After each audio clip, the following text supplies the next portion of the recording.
이 새벽에 함께 묵상할 말씀은 마태복음 10장 1절에서 23절까지입니다. 마태복음 10장 1절에서 23절. 예수께서 거의 12제자를 부르사 더러운 귀신을 쫓아내며 모든 병과 모든 약한 것을 고치는 권능을 주시니라. 12사도의 이름은 이러하니 베드로라 하는 시몬을 비롯하여 그의 형제 안드레와 세베대의 아들 야고보와 그의 형제 요한, 빌립과 바돌로메, 도마와 세리마테, 알페오의 아들 야고보와 다데오, 가나나인 시몬과 및 가룟유다 곧 예수를 판 자라. 예수께서 이 12를 보내시며 명하여 이르시되 이방인의 길로도 가지 말고 사마리아인의 고을에도 들어가지 말고 오히려 이스라엘 집의 어린 양에게로 들어가라. 가면서 전파하여 말하되 천국이 가까이 왔다 하고 병든 자를 고치며 죽은 자를 살리며 나방한 자를 깨끗하게 하며 귀신을 쫓아내되 너희가 거저 받았으니 거저 주라. 너희 전대에 금이나 은이나 동을 가지지 말고 여행을 위하여 배낭이나 두벌옷이나 신이나 지팡이를 가지지 말라. 이는 일꾼이 자기의 먹을 것 받는 것이 마땅함이라. 어떤 성이나 마을에 들어가든지 그 중에 합당한 자를 찾아내어 너희가 떠나기까지 거기서 머물라. 또 그 집에 들어가면서 평안하기를 빌라. 그 집이 이에 합당하면 너희 빈 평안이 거기 임할 것이요 만일 합당하지 아니하면 그 평안이 너에게 돌아올 것이니라. 누구든지 너희를 영접하지도 아니하고 너희 말을 듣지도 아니하거든 그 집이나 성에서 나가 너희 발에 먼지를 떨어버리라. 내가 진실로 너희에게 이르노니 심판날에 소돔과 고모라 땅이 그 성보다 견디기 쉬우리라. 보라, 내가 너희를 보냄이 양을 이리 가운데 보냄과 같도다.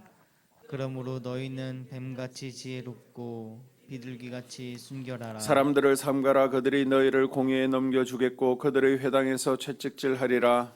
또 너희가 나로 말미암아 총독들과 임금 앞에 끌려가리니 이는 그들과 이방인들에게 증거가 되게 하려 하심이라. 너희를 넘겨줄 때 어떻게 또는 무엇을 말할까 염려하지 말라. 그때 너희에게 할 말을 주시리니 말하는 이는 너희가 아니라 너희 속에서 말씀하시는 이 곧 너희 아버지의 성령이시니라. 장차 형제가 형제를 아버지가 자식을 죽는 데에 내주며 자식들이 부모를 대적하여 죽게 하리라.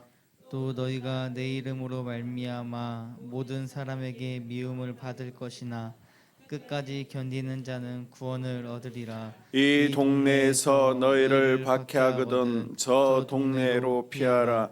내가 진실로 너희에게 이르노니 이스라엘의 모든 동네를 다 다니지 못하여서 인자가 오리라. 아멘. 예수님께서 12명의 제자를 부르십니다.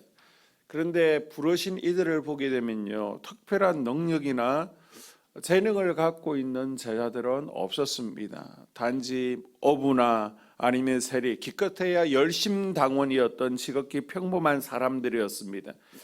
예수님께서는 특별할 것이 없는 제자들에게 능력과 권능을 부어주셔서 제자들은 세상에 나가서 병든 사람들을 고쳐주고 또 하나님 나라를 전하고 악한 영들을 쫓아내었습니다. 예수님께서는 오늘 나를 제자로 부르고 계십니다. 내가 부족한 것 같고 능력이 없는 것 같이 느껴질 수도 있어요. 그러나 예수님께서는 나에게 능력을 부어주시기를 원하시고 또 그리스도의 제자의 길을 걷기를 원하십니다.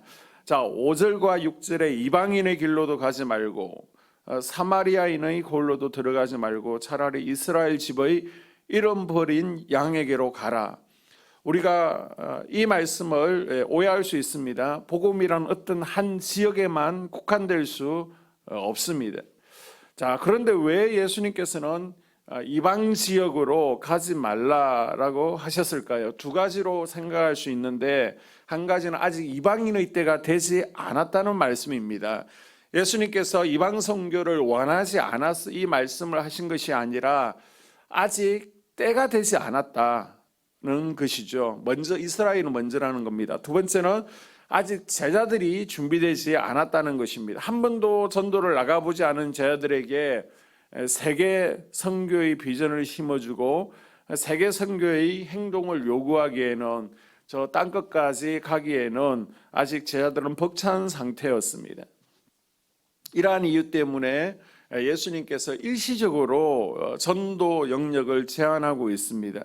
이렇게 전도 영역을 국한시킨 것은 세계 선교를 하기에 앞서 먼저 내 가정, 내 동조, 내 이웃을 전도해야 될 필요성을 느끼게 하는 것입니다.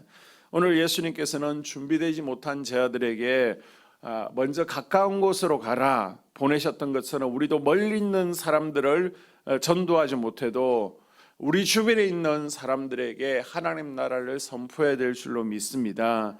모두 생명의 복음을 가지고 세상을 향해 기쁜 소식을 전할 수 있는 그리스도의 제자들이 되기를 하나님께서는 원하십니다. 자, 그러면서 16절에서 23절까지는 복음을 전할 때 우리가 미움을 받을 수도 있다라고 예수님께서 말씀하고 있습니다. 예수님께서는 복음을 전하는 길에 다양한 어려움과 고난이 기다리고 있을 것을 말씀해 주십니다. 자, 17절에 보게 되면 사람들이 그들을 공회에 넘겨주고 회당에서 책찍질할 것이다 라고 하시죠. 18절에서는 그들이 총독들과 임금들 앞에 끌려가기도 할 것이다. 21절에 보면 장차 형제가 형제를, 아비가 자식을 죽는 데 내어주고 자식들이 부모를 대적하여 죽게 하는 일까지 있을 것이라고 말씀하십니다. 자, 22절에서는 너희가 내 이름을 인하여 모든 사람에게 미움을 받을 것이라고 말씀하시죠. 그러면서 예수님께서는 제자들과 또 우리들에게 세상 가운데 그리스도인으로서 전도자로서 어떻게 살아야 될 것인지를 가르쳐주고 있습니다. 먼저 16절에 보게 되면 뱀처럼 지혜롭고 비둘기처럼 순결하라라고 말씀하고 있죠.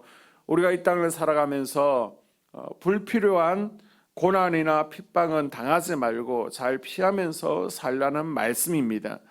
예수님께서는 또한 우리에게 비둘기처럼 순결하라라고 말씀하십니다. 우리가 아무리 뱀처럼 지혜롭게 이 세상에서 살면서 세상 사람들과 사이좋게 지내고 또 그들에게 잘 보이려고 하고 또 전도도 조심스럽게 한다 할지라도 우리 신앙의 순결함까지도 양보해 가면서 또 우리의 전도까지 포기해 가면서는 안 된다는 것입니다. 교회도 마찬가지입니다.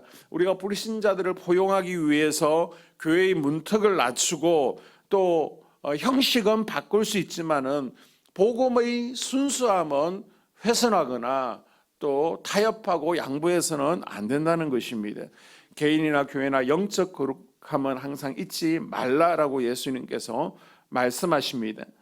그리고 17절에 우리가 보게 되면요, 사람들을 삼가라라고 하십니다.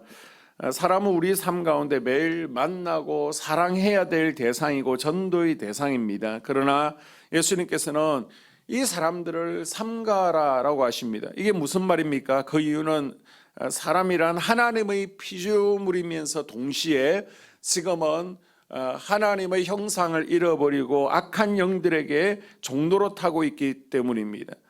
상처 주고 피해 주고 영육간에 해를 끼치는 사람들이 많기 때문에 늘 영적으로 깨워서 조심해야 된다라고 말씀하시는 거예요. 그리고 18절과 19절을 보게 되면요, 예수님께서는 이 모든 것은 염려하지 말라라고 하십니다.